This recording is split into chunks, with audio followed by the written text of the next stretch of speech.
చాలా మంది పనుకునేటప్పుడు ఎవరో వచ్చి తమ మీద కూర్చున్నట్టు, కళ్ళు తెరిచిన కాళ్ళు చేతులు కదపలేనట్టు ఇబ్బంది పడుతూ ఉంటారు. దీన్నే చాలా మంది దయ్యం అనుకుంటారు. నిజానికి ఇది ఒక స్థితి.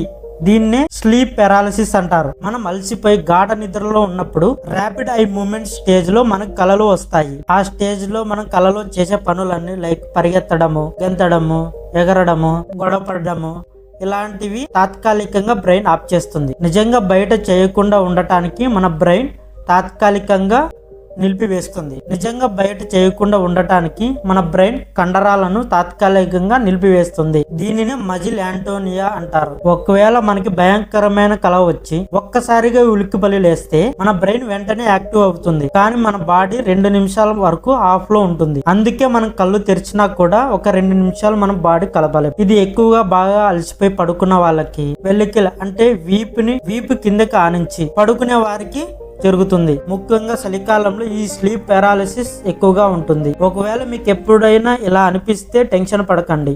ఒక 2 నిమిషాలు విశ్రాంతి తీసుకొని పాజిటివ్ గా ఆలోచిస్తే ఇన్యాక్టివ్ గా ఉన్న కండరాలు మళ్ళీ యాక్టివ్ లోకి వస్తాయి. ఇది బ్రెయిన్ కి బాడీకి జరిగే చిన్న మార్పు మాత్రమే, దయ్యం అసలు కాదు. ఇలా ఎవరికైనా జరిగితే టెన్షన్ పడకండి. ఈ ఇన్ఫర్మేషన్ మీకు నచ్చితే లైక్ చేయండి, సబ్స్క్రైబ్ చేయండి, మా ఛానల్ ని షేర్ చేయండి.